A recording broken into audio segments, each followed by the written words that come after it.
Welcome to Crimson Clues, where shadows hide secrets and silence reveals the truth. Every story is a puzzle, and every clue takes you closer to the answer. Subscribe now, join the hunt, and let the mystery begin. Chapter 1. The Arrival of Reverend Hartwell. That April, everyone in London was talking about Reverend Silas Hartwell. He was claimed to have crowded New York churches to the point where constables had to keep order in the aisles. Women fainted during his sermons, while men wept into their prayer books. The Morning Post wrote a feature on his neckties, which were somewhere between humility and heliotrope, and the Daily Chronicle referred to him as the Evangel of Affection. In short, he had conquered America, and like all victorious Americans, had come to London seeking recognition. Poirot and I first learned about him over breakfast at Whitehaven. Poirot was reading the Times, or rather folding and refolding it with such precision that it appeared he enjoyed the layout more than the content. "Mon ami," he said, "look here. The renowned Reverend Hartwell arrives in London. He will preach at St. James's and be a guest of Sir Reginald Wade, the Times editor." He raised an eyebrow. "You English, you always welcome missionaries from the New World to tell you about the morals you already claim to have." I'll confess that I was fascinated. I mentioned that he is known to be an excellent orator. They claim he mixes the thunder of John Knox with the grace of a matinee idol. "Ah," said Poirot, "a deadly combination. When thunder gets lovely, lightning strikes." That afternoon, I purchased tickets to Reverend Hartwell's first London speech. Poirot, with a faint grunt, agreed to accompany me on my research of collective credit. The church was packed far before the designated time. Society was in full bloom, with duchesses fanning themselves piously, journalists sharpening pencils like scalpels, and a group of actors whose gowns hinted that modesty had given way to fashion. There were admiring murmurs as Hartwell entered. He was tall, bronzed, and carried himself with the confidence of someone used to receiving plaudits. When he began, his voice was rich and low, resonating around the cathedral like velvet poured into a silver bowl.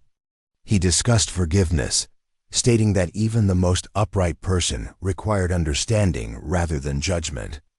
There was sighs in the pews, and the doggers let out a sniff or two. I looked at Poirot. He sat motionless, eyelids dropped, the epitome of devotion, until I noticed a small quiver at the corner of his mustache. As we emerged into the sunlight of Piccadilly, I exclaimed, "Remarkable, wasn't he?" One could sense the earnestness. Poirot tipped his cap to a passing lady and said, "When a man persuades others of his sincerity, Hastings, he has already persuaded himself." 1 week later, the Reverend Hartwell was everywhere. He had lunch with bishops, dinner with journalists, and tea with Lady Cecilia Wade, the charming and slightly wistful wife of Sir Reginald Wade, our own host of the printed word. Lady Cecilia was famous for her intelligence, which the gossip stated she used primarily to survive her husband's talk. Sir Reginald, although being a man of parts, had the social warmth of a well-organized filing cabinet, so finding a sympathetic listener in Hartwell seemed logical. But London, which only forgives passion when confessed posthumously, soon began to speak. The rumors began quietly. The Reverend's car was spotted at the Wades' townhouse in Belgravia after midnight. Lady Cecilia's bonnet ribbons matched the color of his tie. And Sir Reginald had developed a morbid interest in divorce statistics. When I told Poirot this, he looked up from grooming his mustache. "Morn, how efficient you English are with gossip. You create the scandal as neatly as you fold napkins." "You can't believe it," I complained. "The man is a pastor. So was Tart Hastings. The cloth conceals numerous stains until it rains." The rain came quickly enough. The newspapers announced in booming capitals one morning, "American preacher and society lady. Sensation in London. Sir Reginald Wade, editor of the Times, plans to sue Reverend Silas Hartwell for affectional alienation, as stated below in smaller text." I read it loudly during breakfast. Poirot listened with the attitude of someone who had previously heard the ending of a very predictable novel. "Abian," he said, "finally, the contemporary witch trial has begun. Instead of the broomstick, we have a motor car. Instead of the stake, use the witness box." He referred to a paragraph from the New York Herald. "Never since the witch trials of Salem has morality been so dragged by the hair before a tribunal." Poirot chuckled gently. "And fantastic comparison, yet they forget that the witches of Salem were innocent." I protested again. "Surely you are not implying, my buddy," he said gently. "I advise nothing. I simply observe that when the English discover a new moral outrage, they polish it until their own features are mirrored." A fortnight later, the trial began at the Old Bailey, sending London into a frenzy. The pavements were black with observers, the tea shops were brimming with argument, and it was impossible to traverse Trafalgar Square without hearing a cab driver explain the theology of temptation. Poirot and I went the first day solely to study the psychology of the virtuous, as he explained. Inside the court, the spectacle resembled an opera without music. Lady Cecilia sat pale but composed, her veil acting as a barrier between her and the outside world. Hartwell appeared chastened yet radiant. Martyrdom obviously suited his complexion. Sir Reginald resembled an elderly stock who had swallowed a law book and found it unpalatable. The plaintiff's counsel began by depicting conjugal bliss as shattered by unholy affection. Poirot leaned nearer me. "You see, Hastings already conflates morality with ownership." At lunchtime, we went to a little eatery on Fleet Street. The place was buzzing with reporters scribbling in shorthand. A teenage journalist, beaming with pride, exclaimed, "They say she produced the letter tomorrow, the love letter." Poirot's eyes gleamed. "Oh, la lettre, there is always the letter. Without it, the English can't believe in passion." That nightfall, the posters said, "Society in court, the preacher's letters promised." I spent the night in hypothetical moral anguish. If she truly cared for him, I asked Pooh the next morning, why deny it? And if she didn't, why write anything that might be incorrect? Poirot sipped his chocolate. "Because of mon ami, people compose love letters to the image they want to see in themselves. These words are not intended for the other person.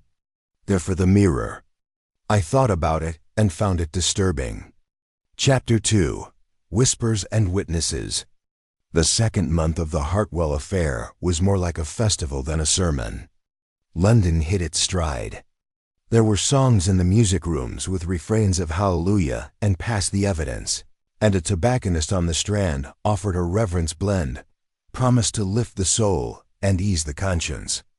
Society has realized that morality sold by the ounce moved quickly. Every morning, fresh broadsides flapped in the rain on Fleet Street. The pastor, the press officer, and the lady. Bond Street bonnets. Are they promoting adultery? One newspaper said that Sir Reginald Wade had a private detective stationed in a tree outside his townhouse. Another disputed that the only man in the tree was a sketch artist looking for an angle. As always, the truth strikes a delicate balance between comedy and reality. Poirot, the arch-curator of nonsense, clipped everything and arranged it on our sitting room table with librarian's rigor. Regarding Hastings, the English soul is alphabetized. I stated that the English soul preferred to be listed under decency. "May we," said Poirot, "but only provided the entry includes a reference to delight." On the first Monday of the second month, April, we returned to the Old Bailey in that wan London light that makes even scandal look undernourished. The doors were under attack. A woman with a tray sold trial toffees that promised to stick solely to lies. A gentleman in a bowler told me gravely that he had taken a week off to be near the proceedings, because being disgusted on a daily basis strengthens one's character. Inside, the counsel rose and bowed to each other with the ostentatious formality of men who will shortly bite. The judge presided like a mournful crane. The gallery rotated trendy faces as if it were a private club with superior acoustics. Poirot noted how the English had perfected this spectacle of shame. In France, people improvise. In England, you rehearsed. The first witnesses to virtue were a footman, coachman, and a redoubtable housemaid from Belgravia with the moral expression of a little artillery piece. She had dusted the Wades' drawing room for 10 years, and now dusted their reputations with equal zeal. I saw, she said, that her ladyship had an interest in nightly prayers in the study, which I had never known her to enjoy prior to the Reverend's visit. Did you see anything wrong? The barrister inquired. I saw a Bible with its ribbon in unexpected places, she said, eliciting a series of coughs that made the judge consider eternity. Poirot's brows took a little trip north. He mumbled, a witness who understands theater. A coachman said that he had transported the Reverend to Belgravia after midnight. He claimed it was spiritual in nature, sir. Did you consider that likely? Not in the mist that night, sir. Mist is depressing to the spirit. The laughter was spontaneous and widespread. Asterisk. The judge's gavel tapped like an irritated woodpecker. We crammed into a coffee lounge for lunch where journalists fell on any scrap of gossip like starving stingrays. A man from the Illustrated London News sketched while eating. Her veil makes a very good line, he told us, using bread and pencil. Tragedy is far easier to draw than innocence. You draw both? Poirot inquired amicably. The artist used the same ink and dabbed at a shadow that turned Lady Cecilia from devout blur to fascinating martyr. We returned to court for letters. There is a specific agitation that follows the presentation of a letter in a scandal, which is half Puritan, half pious.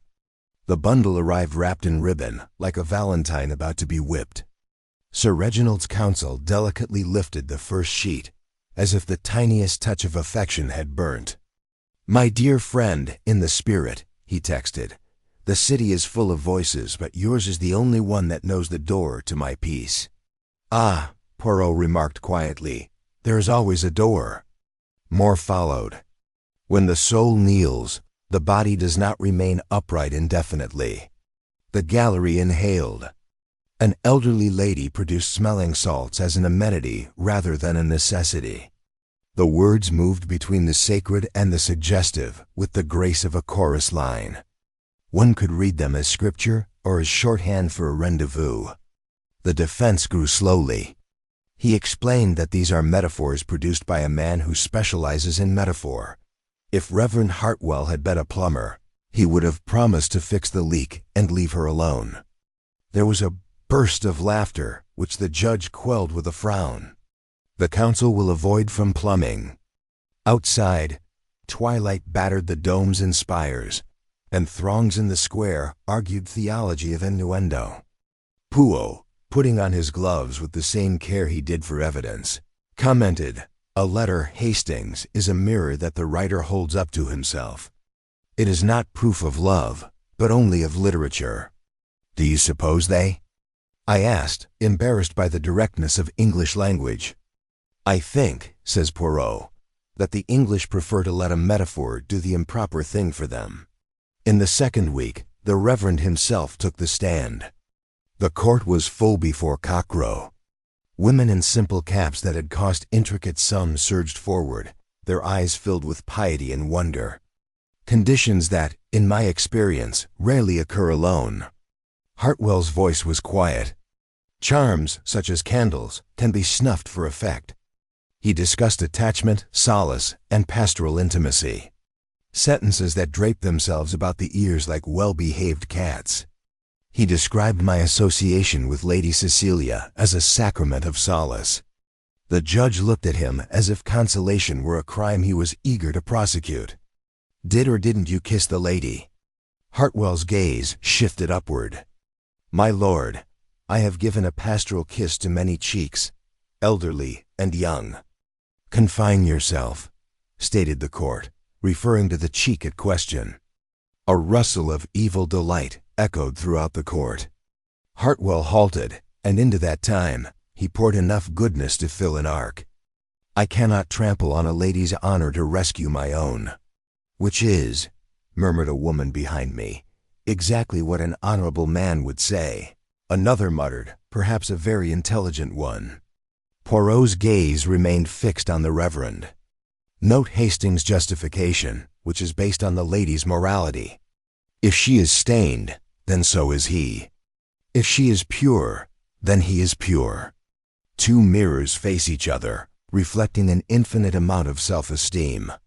I resented the cynicism. He may be telling the truth. "But of course," said Poirot, "and he may be acting it."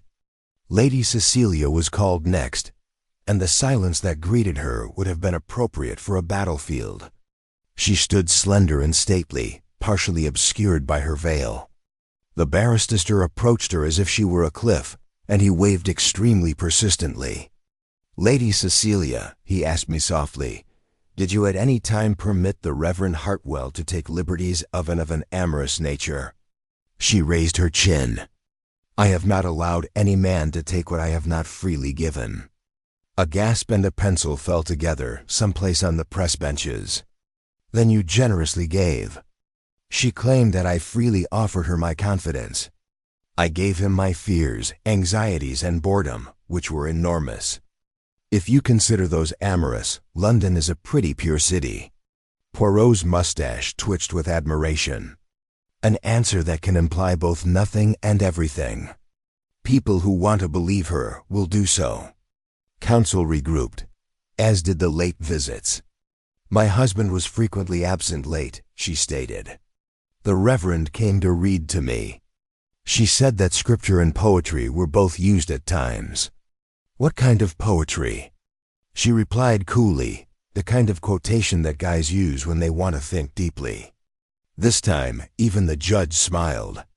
The day ended with a minor sensation, a months-old note from Sir Reginald to his wife, in which the editor complained of endless dinners, endless speeches, and endless nights, concluding with the arresting line, "You ask me how I feel. I feel primarily that I am married to the Times." The gallery laughed like schoolboys catching a master in a pun. "Voila," said Poirot, as we emerged into the roar of omnibuses. "The husband admits to a rival more powerful than any preacher. Leon, you have an excellent newspaper. He marries the public while the private suffers. Boredom, rather than evil, is the source of many scandals."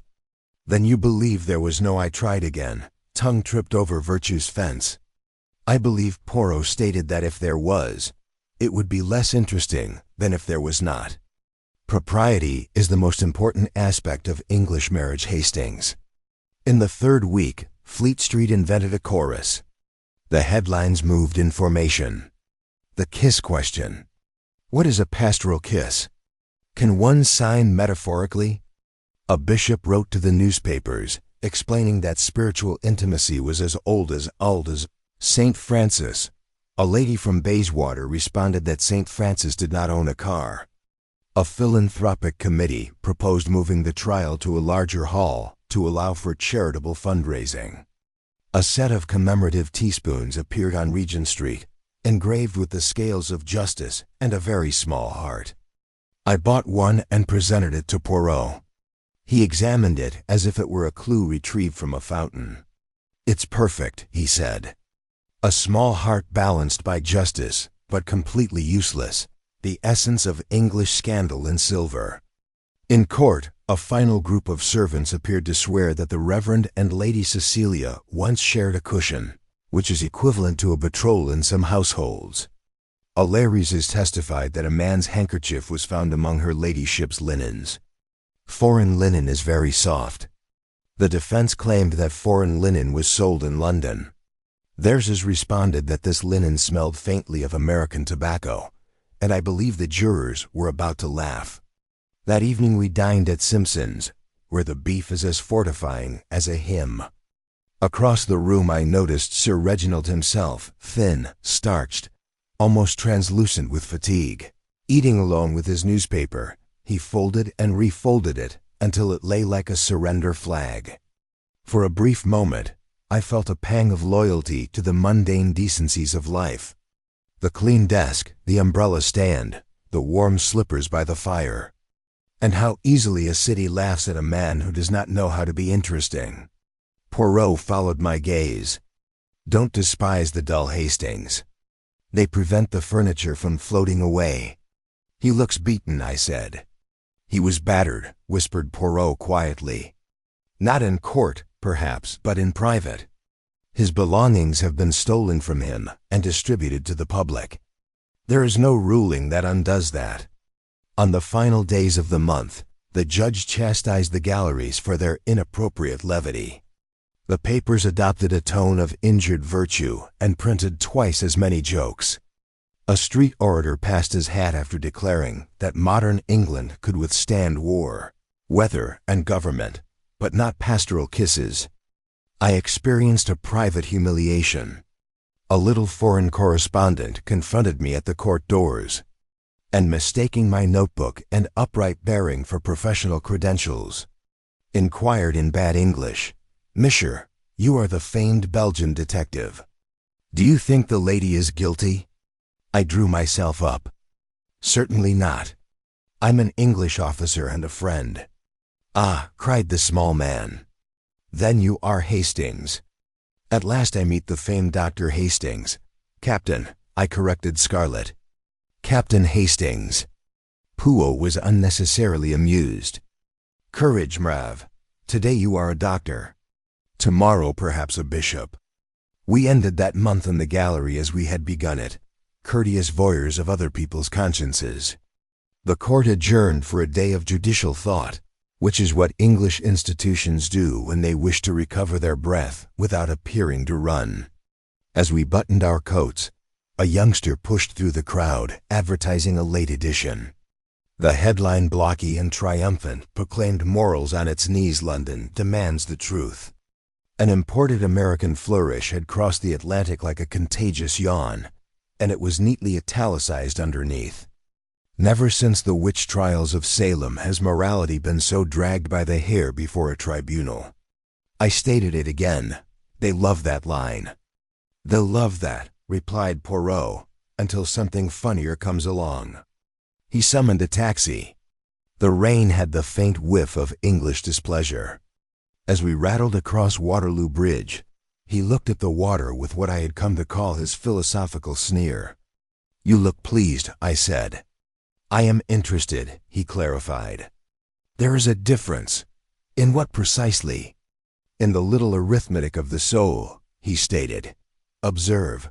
The husband is dedicated to the public. The wife is determined to be intriguing. The preacher is determined to be admirable. Add them together." "Hastings, and what do you get?" "Unhappiness," I said with unexpected confidence. "Exactement," said Poirot. "The most decent amount in England." He sat back, pleased as a cat before a fire. He also noted that he had written a letter. "To whom?" "To no one," he replied. "I want to test whether I can compose a metaphor without sinning." "And did you?" He adjusted his cap by a hair's breadth. "I have no fear." I compared morality to a hat, and the brim quickly became crooked. We laughed, and the taxi lurched forward. The city surrounding us practiced its outrage for tomorrow, and somewhere a compositor composed letters that would cause ladies to faint and bishops to expound. That's how Londoners like their evenings. So the second month ended, not with a revelation, but with a kind of national practice of being astonished. The witnesses had said little, the letters had said a lot, and the reality, if there was even one specimen of the creature, had remained in its burrow. Poirot kept a scrapbook. I maintained my temper, and London kept the theater full. Chapter 3. The Testimony of the Heart. If the Hartwell affair began as entertainment for London, by the third month, it had evolved into a type of physical activity. People kept their scandal muscles in shape. Theaters complained about empty boxes. Sermons have doubled in duration. Even Parliament, tired of competing headlines, began quoting scripture in the hopes of sounding relevant. The Old Bailey remained packed every day, though the queues outside had become more orderly. The British, after they've recognized sin as unavoidable, insist on precise alignment. Poirot and I had begun to arrive late for the pleasure of being stared at. It delighted him that he was mistaken for a foreign moral observer, a character eyewitness that required minimal disguise. "Look at them," Hastings remarked as we took our seats. "They wait for controversy as if for a train. They know it will be late, but when it does arrive, they will feel proud of themselves for waiting." That morning promised originality. Reverend Hartwell was to cross-examine a witness. His counsel, a pleasant barrister with the expression of a disappointed Spaniard, had implored him not to. However, Hartwell insisted that the truth must speak for itself. "A dangerous impulse," Poirot whispered. "When truth speaks, it so rarely tells the same story twice." The witness was a former parishioner. Mrs. Partridge claimed Hartwell once warned her against jealousy. He said, "She stated that love must sometimes exceed its proper banks, and that the noble thing to do is to lead it rather than dam it." Hartwell smiled regretfully. "Madam, you've made a mistake about the river. I talked about charity." Mrs. Partridge drew herself up. "Then you chose an unusual delta, sir." The court resounded with laughter. Even the judge chewed the inside of his cheeks. Hartwell bowed slightly, saint-like in defeat. Poirot leaned nearer me. "Observe Hastings. He loses graciously. The English forgive everything except victory." During the afternoon recess, we went to the tea room across the street, where the sugar bowls were shaped like gavels, and the waitresses served gossip with each pot. A young woman wearing a green hat leaned over from the adjacent table. "Do you think he did it?" she asked, breathless. Poirot smiled. "Mademoiselle, I believe he thinks he did not, which is sufficient for most guys." She frowned. "However, the letters, according to Poirot, are sermons written sideways." She looked perplexed, then blushed, possibly contemplating a geometry not covered in the catechism. The following week saw a shift in the environment. London's appetite wasn't unlimited. Even scandals require seasoning. Editors began writing about the nation's moral tiredness. Pamphleteers stated that all three principals, Hartwell, Lady Cecilia, and Sir Reginald, were victims of today's obsession with notoriety. "If voilà," remarked Poirot, spreading the papers on the table at Whitehaven, "they first create the scandal, then regret. It's the perfect English cycle. Sin, preaching, and tea." He folded one clipping with extra care. It cited a private letter recently published in the Atlantic Monthly. "The Beecher business demonstrates that all guys are similar to one another. Only few are discovered, while others remain unknown." Poirot tapped the line with his forefinger. "This monemy represents philosophy in ordinary clothes. Don't you think I said something cynical?" "Cynical? No democratic system. It is a confession of equality. The only distinction between saints and sinners, Hastings, is publicity." When the court resumed, Lady Cecilia took the stand again. The throng quieted as she adjusted her gloves. The light from the high windows hit the edge of her veil and turned it silver. The prosecutor inquired, "Lady Cecilia, do you consider the Reverend a good man?" She paused. "I consider him a man who aspires to be excellent." "Isn't that the same thing?" "It is precisely the difference," she stated. Poirot nodded, satisfied as a schoolmaster whose student had completed the problem set. "You see, she views morality as an ambition, not a possession." The investigation shifted to a letter allegedly written by her the previous October. "I couldn't stand to see you broken by this world's cruelty. Come to me. I will keep you secure in my trust." "Have you written that?" the prosecutor demanded. "I might have," she admitted gently. "It sounds like something a lady might write to make herself feel noble." The laughter that ensued was sympathetic. For the first time, I felt the tide turn towards her. When wrath has run its course, the public enjoys candor. Hartwell rose, pallid and trembling. "Cecilia, Lady Cecilia, whatever will happen here, remember that I respect you more than any other woman." Poirot sighed. He elevates her status. He will soon climb it himself. The judge glared. The Reverend will confine his honors to the appropriate channel. By the middle of the month, a fresh witness emerged. A Times reporter called to confirm whether Sir Reginald had changed an editorial applauding Hartwell's lecture on forgiveness. He admitted that it had been printed unchanged. So said counsel, the plaintiff allowed the defendant's virtue to circulate in print. Yes, the journalist responded, but with regret. The court chuckled. The judge had rapped his gavel. Outside, London had already printed the exchange. When we left the building, Pooh paused to watch a seller paste headlines onto a board. Witness regrets virtue. London was delighted. See Hastings, even remorse can be amusing, I explained. You sound almost satisfied. Approving? None. Fascinated. We, the English conscience, are like an onion. Peel and peel, and all you discover are more layers of respectability. That evening, we dined with Inspector Graves, who had been tasked with maintaining order at the trial. He said he'd never seen anything like it.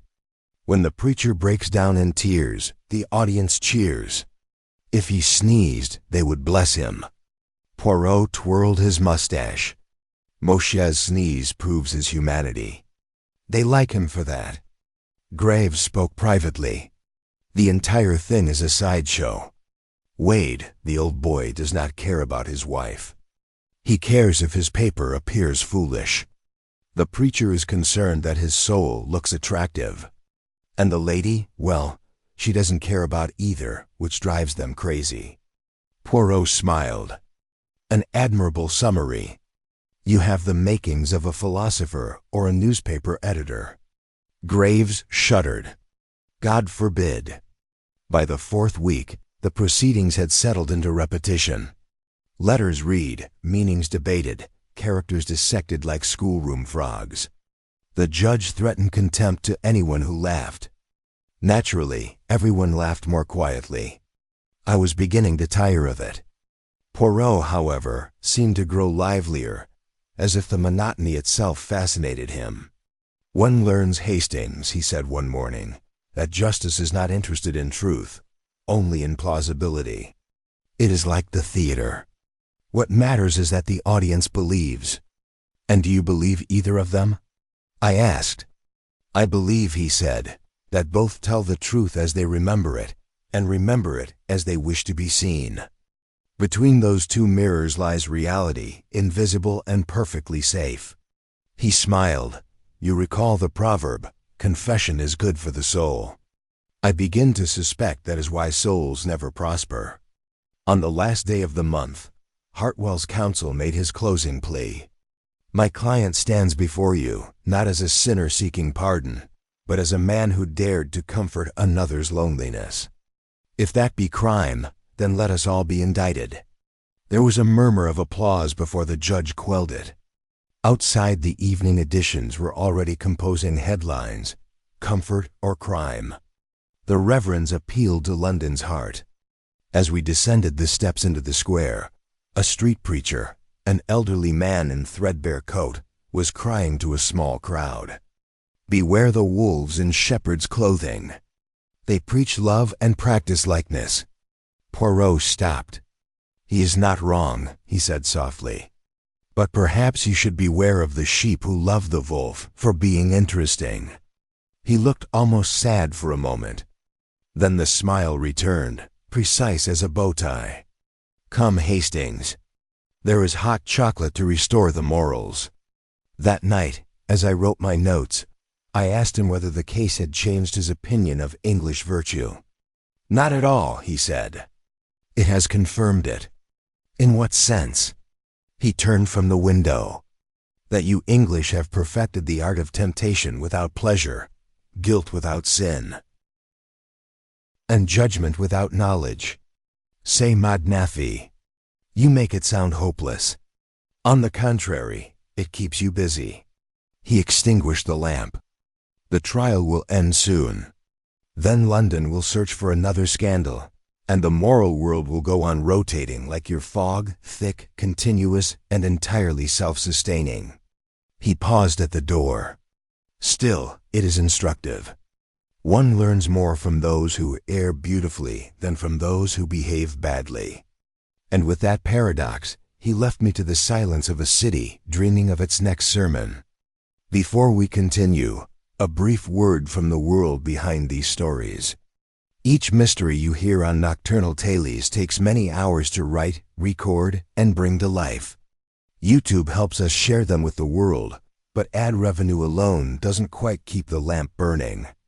That's why we've opened our doors on Patreon, a quiet corner where those who wish to support these tales more directly can do so. You'll find ad-free listening, early access, behind-the-scenes notes, and even the chance to inspire future cases. If you love what we do, your support there helps us stay independent and ensures the mysteries continue week after week. Join us at patreon.com/nocturnallawless, link in the description. And thank you as always for keeping the firelight alive. Chapter 4. The Sermon and the Cynic. By June, London had forgotten that it was summer. The pavement steamed, the carriages baked, and the Old Bailey continued to provide its own peculiar form of weather, an unbroken drizzle of moral humidity. Every cafe conversation began with, "Did you hear what the Reverend said yesterday?" and ended with, "Of course one mustn't judge." The nation was judging with heroic endurance. Poirot had developed a new routine. Each morning he clipped the most lurid headline, pasted it into his growing scrapbook, and annotated it with neat Belgian script. "I record," he said, "the progress of English civilization, one scandal at a time." "Do you think civilization is progressing?" I asked, mais naturellement. Yesterday they burned the witch. Today they interview her. Progress Hastings is cruelty conducted with courtesy. We reached the courthouse to find a new throng. Students, suffragists, clerks on their lunch hour, a bishop disguised as himself.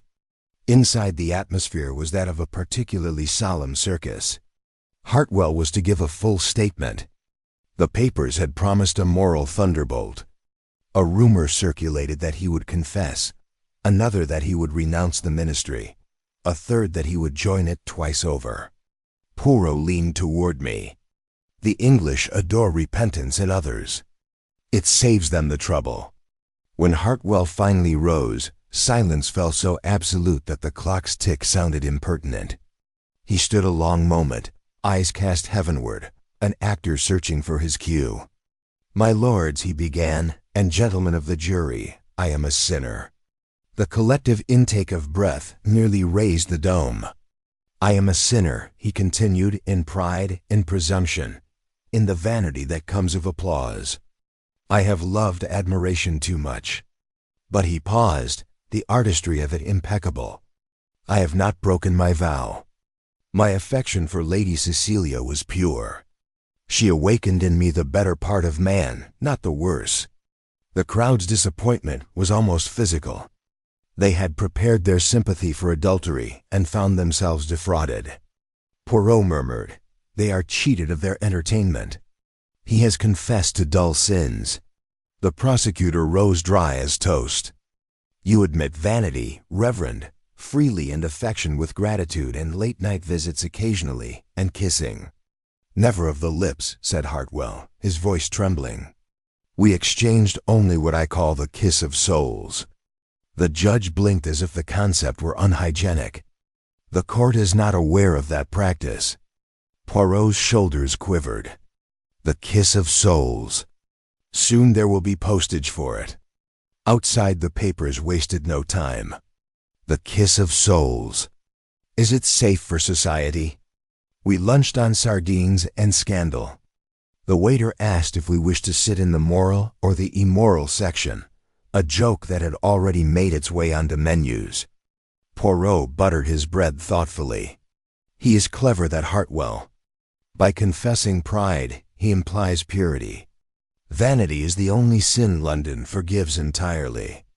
I said, "You sound as though you almost admire him." Poirot shrugged. Admiration is like mustard, Hastings. It must be used sparingly, or it hides the flavor of truth. A few days later, Hartwell resumed the stand to deliver what the press dubbed the Sermon of the Dock. He talked about forgiveness, public harshness, and how no man can live entirely above temptation or completely below grace. The cadence was amazing. Even the stenographer neglected to take notes.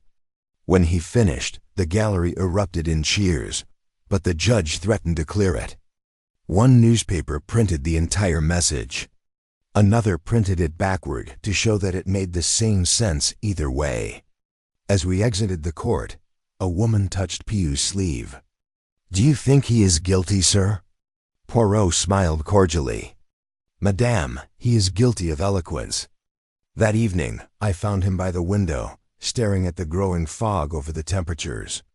"London," he observed, "is a city that polishes its vices till they resemble virtue. Look, Hastings, the lights reflect in the river as if morality were trembling," I said. "You don't usually sound so depressed," he shrugged. "It's the heat. And perhaps the Reverend reminds me that intelligence is no guarantee against folly. He likes the sound of righteousness in the same way that certain men adore the violin." I laughed. "You're being harsh on him." "Not at all. I envy him and his orchestra." The trial dragged on. The daily repetition became part of the ritual. The clerks had their sandwiches, the barristers had their wit polished to courtroom brightness, and the jurors were snoozing like saints in fresco. The Reverend's defenders swarmed the galleries, waving handkerchiefs at the slightest sign of emotion. The cynical correspondents, of which Poirot and I were honorary members, placed bets on when the tears would begin. On June 18th, Lady Cecilia finally interrupted the monotony. The court had requested that she present various letters claiming to prove her innocence or guilt, depending on the edition. She entered pale and composed, holding a little blue box. She removed a sheath of papers tied with white ribbon. She made it apparent that these were my private words. They were written with no expectation of audience, and I am only publishing them because this court insists. The judge tilted his head.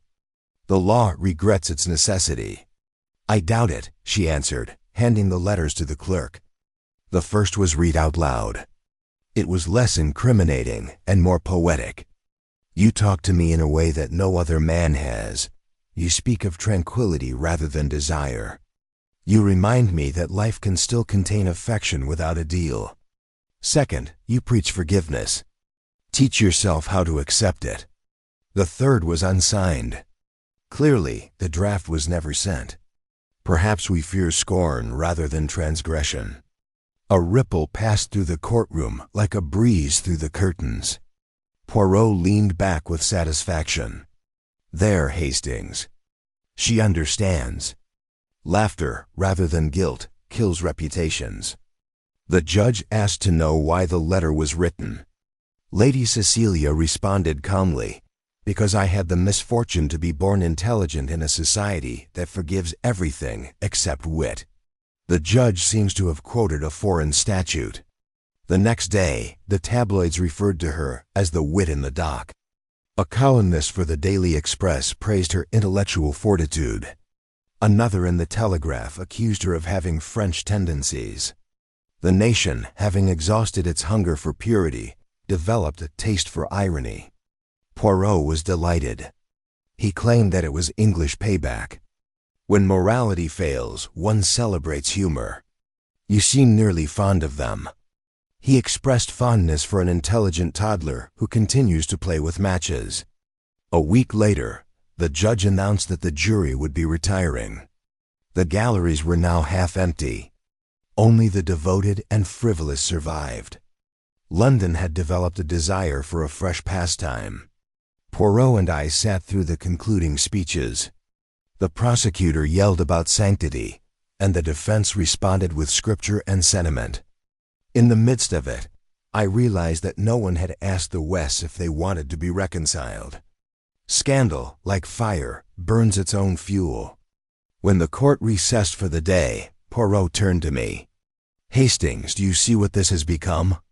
This is not a trial of guilt, but of popularity. The jury will decide who provided the most entertaining experience. I replied, then Hartwell will be acquitted. Of course, said Poirot. You English never convict a man who amuses you. That evening we dined at our club. Men around us were discussing the trial between mouthfuls of roast meat. One person said, if she's guilty, she's clever. Even if he is guilty, he is charming. If Wade is guilty, he is uninteresting. The verdict is plain. Another nodded wisely. Exactly right. Dullness is the only unforgivable sin. Poirot listened, eyes half closed. There, he whispered, is your national creed, stated clearly. England adores the clever sinner and despises the dull innocent. Later, back at Whitehaven, he poured himself a tiny drink and stated, You have heard of the kiss of souls, Hastings. But there's also a handshake of hypocrisy. It is exchanged on a daily basis with no record. I laughed. You're in fine sermon form yourself tonight, Barr. I am a cynic solely by observation. But he paused. Perhaps the Reverend Hartwell served a purpose. He held up a mirror, and London applauded, mistaking it for its own reflection. He looked down into his glass, and the lamplight trembled like conscience itself. You see, Hastings, this is what captivates me. The English pursue moral purity not because they believe in it, but because it makes life more enjoyable. The following morning, as we left for court, a small crowd gathered outside Whitehaven around a newspaper boy, shouting, Verdict today. Morality on the verge. Poirot handed the boy a coin and accepted a paper. Mon cher Hastings, he said, grinning. We attend the theater of righteousness, and today is the final act. Chapter 5, The Verdict. The morning the verdict was to be delivered, London awoke with spiritual indigestion. For 3 months it had feasted on adultery, righteousness, and metaphors. Now it wished for the bill. The churches were full, the theaters were half empty, and even the bookmakers were offering odds on purity. At breakfast, I discovered Poirot humming a waltz while bent over his scrapbook. You seem cheerful, I said. However, mon ami, today the English will decide whether virtue is profitable. I've been looking forward to this experiment for quite some time. You mean whether he's guilty? Poirot spread his hands. Ah, that word. It implies an event. What we have here is only a style. When we reached the Old Bailey, the pavements were crowded to suffocation. A row of policemen stood like punctuation marks, keeping the sentence of humanity in order.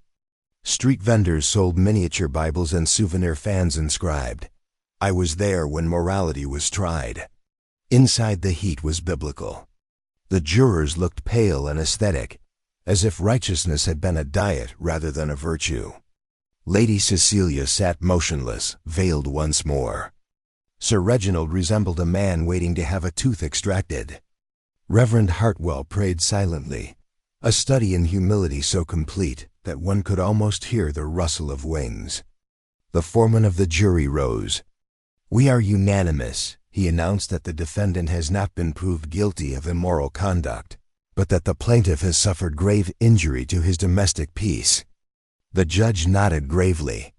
Then let moral damages be recorded and no further penalty. The crowd exhaled as one body. It was not the verdict they expected, but exactly the one they deserved. No resolution, only respectability restored.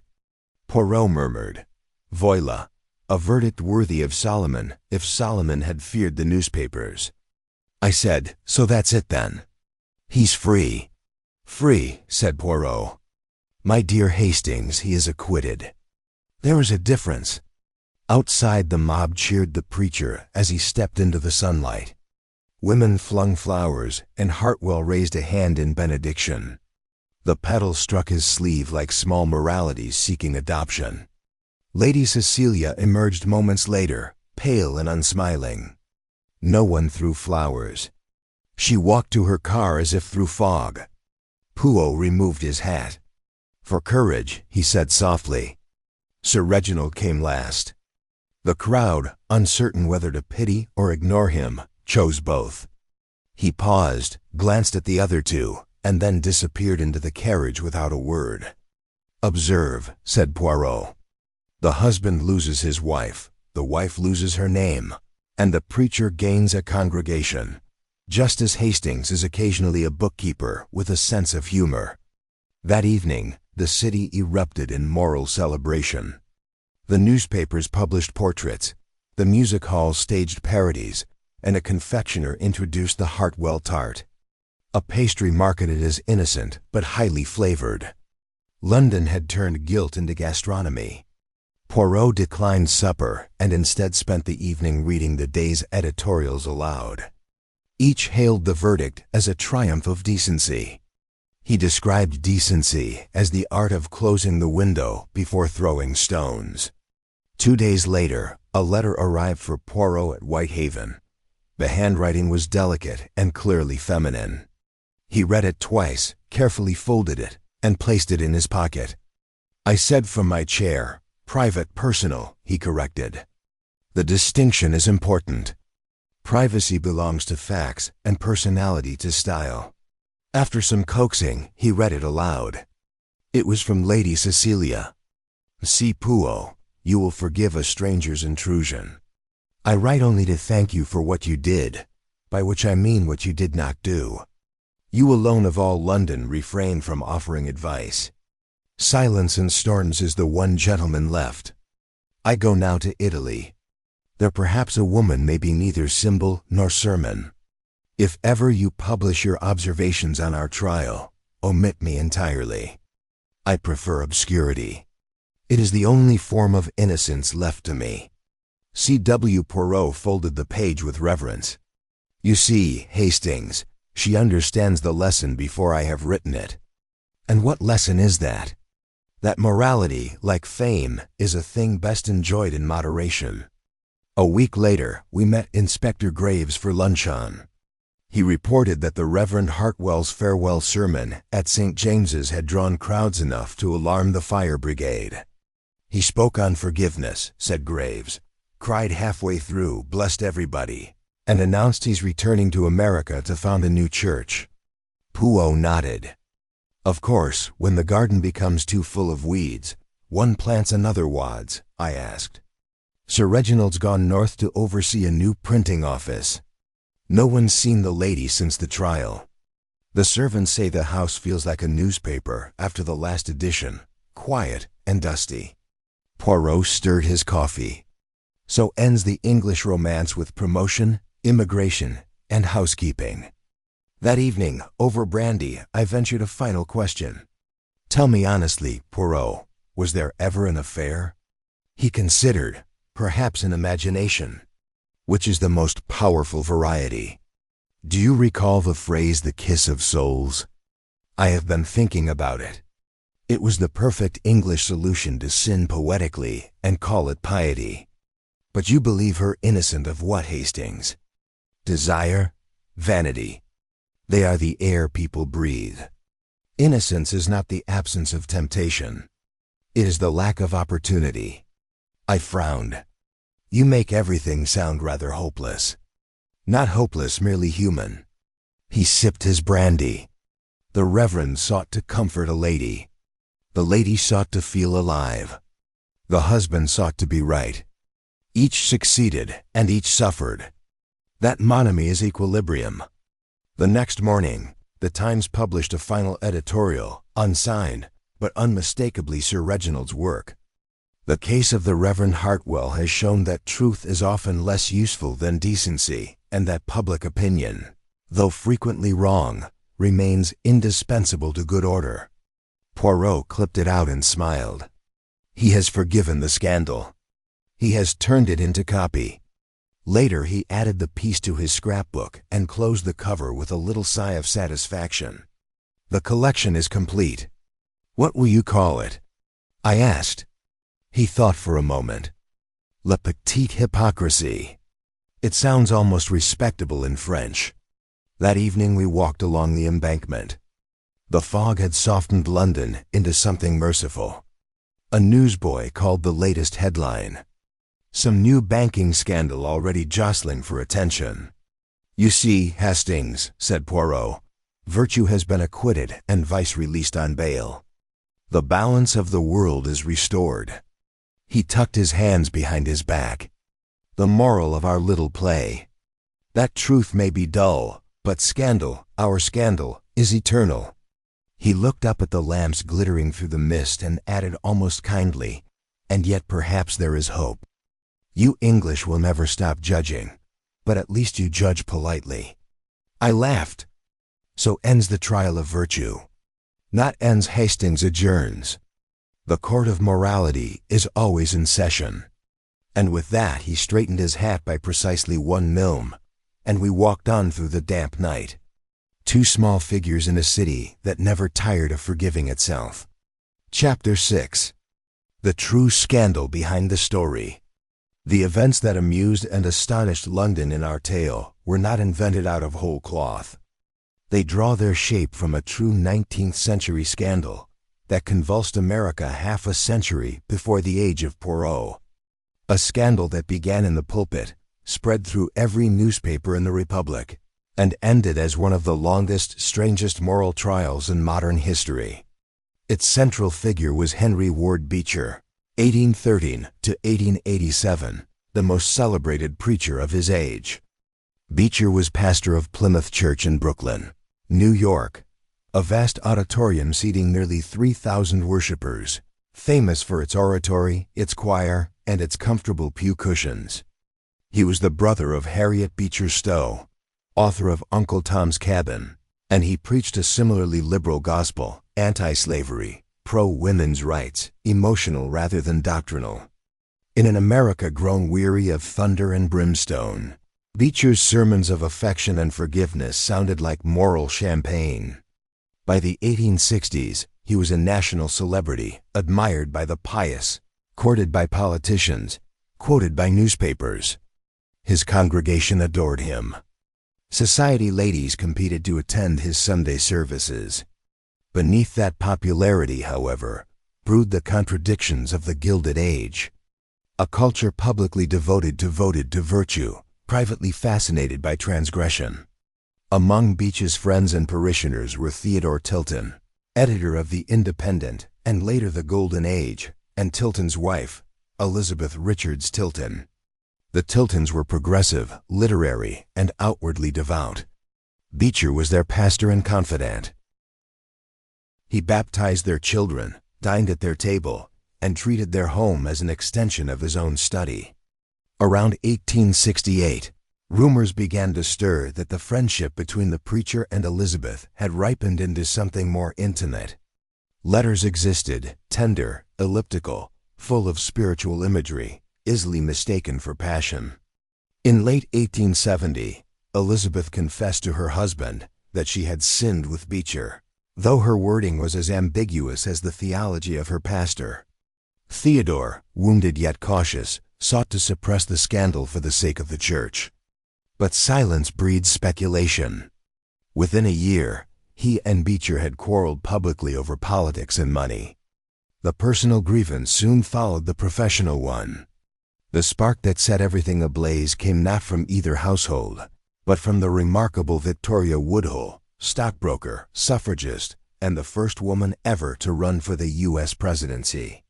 Woodhull championed what she called free love, by which she meant the right of women to choose or leave a partner without social ruin. To her, the era's moral leaders were hypocrites, and Beecher, she claimed, the chief among them. In November 1872, her weekly newspaper published an explosive article accusing the Reverend Henry Ward Beecher, preacher to the saints, of practicing that freedom which he condemns from the pulpit. America gasped. Beecher denied the charge. Woodhull was arrested for obscenity under the postal laws, and the gossip mills began to turn with industrial efficiency. For 2 years the affair simmered, letters whispered, witnesses contradicted, newspapers speculated. At last, in 1874, Theodore Tilton could bear it no longer. claiming his wife had been seduced under the mask of religion. He sued Beecher for criminal conversation, the Victorian legal term for adultery. He sought damages of $100,000, a fortune then, and a symbol of outrage. The Beecher-Tilton trial opened in January 1875 and lasted half a year. Every word was printed, every pause interpreted. More than 100 witnesses appeared. The courtroom held thousands daily. Crowds queued overnight for seats. Vendors sold souvenir photographs of the principals.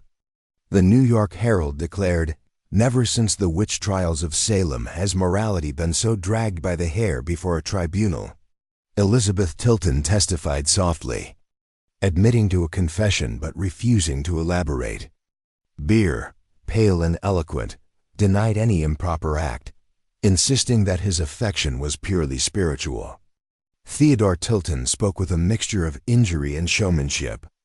The jury deliberated for 8 days and returned hopelessly divided.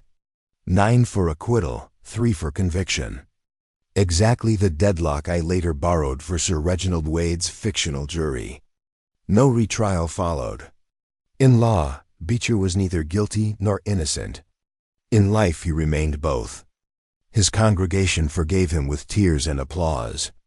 Plymouth Church declared him vindicated. His opponents muttered that influence had triumphed over justice. Tilton's career collapsed. He left for Paris, living the rest of his life in melancholy exile. Elizabeth withdrew from public view, sometimes reconciled with her husband, sometimes apart. Woodhull, ever unrepentant, declared that America had proved her point about male hypocrisy and sailed to England, where she continued to lecture and startle until old age. Beecher preached on for another decade. When he died in 1887, 50,000 mourners filed past his coffin. Even his detractors admitted that he had changed the style of American preaching, turning thunder into sentiment, fear into affection. Yet the shadow of the trial never quite left him. The words Becker scandal became shorthand for the mixture of piety and pleasure that marked the age. The cultural echo was immense. Cartoonists filled Puck and Harper's Weekly with satires of holy flirtations. Mark Twain, who had admired Beecher's wit, observed privately, "The Beecher business shows that all men are like others. Only few are discovered, while others remain unknown." The case introduced America to the rhythms of modern scandal. The celebrity defendant, the moral panic, the press as stage and jury combined. It blurred the line between private sin and public entertainment, a line that would remain blurred thereafter. Measured by law, the Beecher-Tilton affair convicted no one. Measured by history, it convicted a culture that wished to believe virtue could survive applause. Beecher himself, ever theatrical, once compared the soul to a violin. If it be played too much for others, it loses its own music. His life was proof enough. And so when Hercule Poirot and Captain Hastings later observed a fictional trial of virtue in London, they were in spirit watching the same performance replayed across the Atlantic. A drama of faith and vanity, sincerity and showmanship. And that perennial human paradox, the longing to appear better than one is, and the equally powerful longing to be caught. Music, in the end, London chose respectability over revelation. Hartwell's virtue was acquitted. Sir Reginald's peace was injured. And Lady Cecilia was left to walk through a crowd that forgives everything except wit. Poirot's verdict was simpler than the court's. Applause is not absolution, and a confession of vanity often hides the sin people really want to hear. No pistols, no poison, just letters, late visits, and a city that turned conscience into theater. The scoreboard: the preacher gains a larger congregation, the editor a sterner editorial, and the lady her silence. Truth remained plausible. If you've stayed with us to the very end, you are the reason Nocturnal Tales exists. Your time, your comments, and your keen eyes keep these mysteries alive.